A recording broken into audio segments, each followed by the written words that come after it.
ठाकुर जी और उनके भक्त की एक निराली कथा। चलिए सुनते हैं। एक लड़की थी जो कृष्ण जी की अनन्य भक्त थी। बचपन से ही कृष्ण भगवान का भजन करती थी, भक्ति करती थी। भक्ति करते करते बड़ी हो गई। भगवान की कृपा से उसका विवाह भी श्रीधाम वृंदावन में किसी अच्छे घर में हो गया।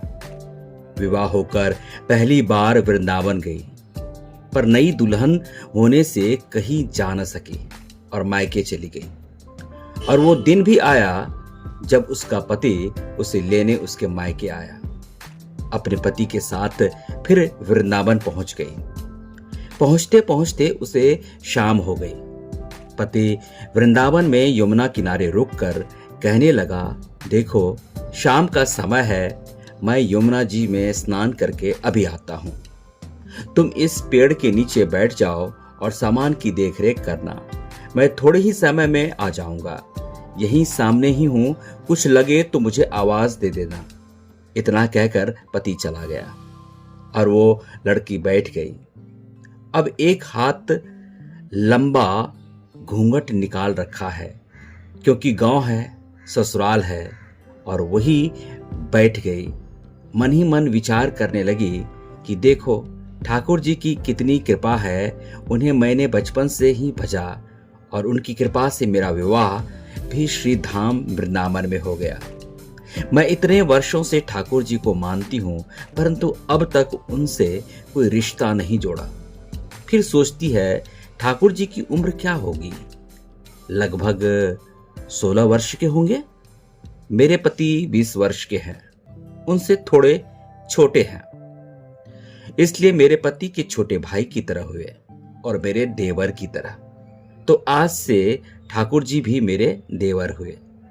अब तो ठाकुर जी से नया संबंध जोड़कर बड़ी प्रसन्न हुई और मन ही मन ठाकुर जी से कहने लगी, देखो ठाकुर जी, आज से मैं तुम्हारी भाभी और तुम मेरे देवर हो गए। अब वो समय आएगा जब तुम मुझे भाभी भाभी कहकर पुकारोगे। इतना सोची रही थी, तभी 10 से 15 साल का बालक आया और उस लड़की से बोला, भाभी भाभी। लड़की अचानक अपने भाव से बाहर आई और सोचने लगी, वृंदावन में तो मैं नई हूं, ये भाभी कहकर कौन बुला रहा है। नई थी इसलिए घूंघट उठकर नहीं देखा कि गांव के किसी बड़े बूढ़े ने देख लिया तो बड़ी बदनामी होगी। अब वो बालक बार बार कहता, पर वो उत्तर न देती। बालक पास आया और बोला, भाभी नेक अपना चेहरा तो दिखा दो। अब वो सोचने लगी, अरे ये बालक तो बड़ी जिद कर रहा है, इसलिए कस के घूंघट पकड़कर बैठ गई कि कहीं घूंघट उठकर देखने न लगे। लेकिन उस बालक ने जबरदस्ती घूंघट उठाकर चेहरा देखा और भाग गया। थोड़ी देर में उसका पति आ गया। उसने सारी बात अपने पति से कही। पति ने कहा, तुमने मुझे आवाज क्यों नहीं दी। लड़की बोली, वो तो इतने में भाग ही गया था। पति बोला, चिंता मत करो, वृंदावन बहुत बड़ा थोड़ी ही है। कभी किसी गली में खेलता मिल गया तो हड्डी पसली एक कर दूंगा, फिर कभी ऐसा नहीं कर सकेगा। तुम्हें जहां भी दिखे मुझे जरूर बताना। फिर दोनों घर गए।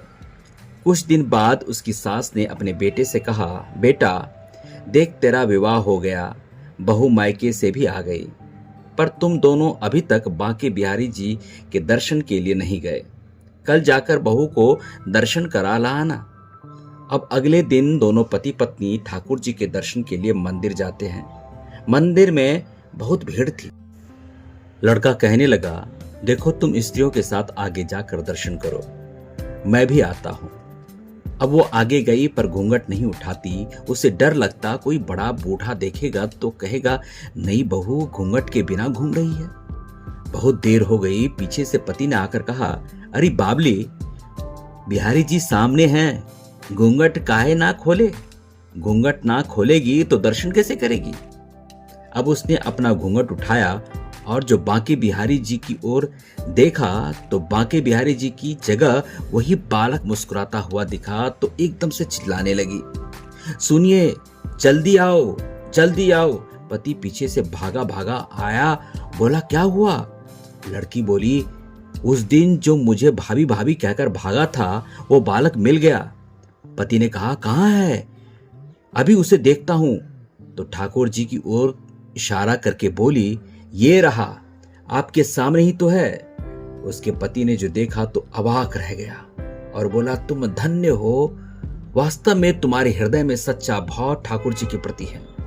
मैं इतने वर्षों से वृंदावन में हूं, मुझे आज तक उनके दर्शन नहीं हुए, और तेरा भाव इतना उच्च है कि बिहारी जी के तुझे दर्शन हुए। बोलिए वृंदावन बिहारी लाल की जय। जय जय श्री राधे। श्री राधा कृष्ण की कृपा से आपका दिन मंगलमय हो। श्री कृष्ण शरणम मम। धन्यवाद।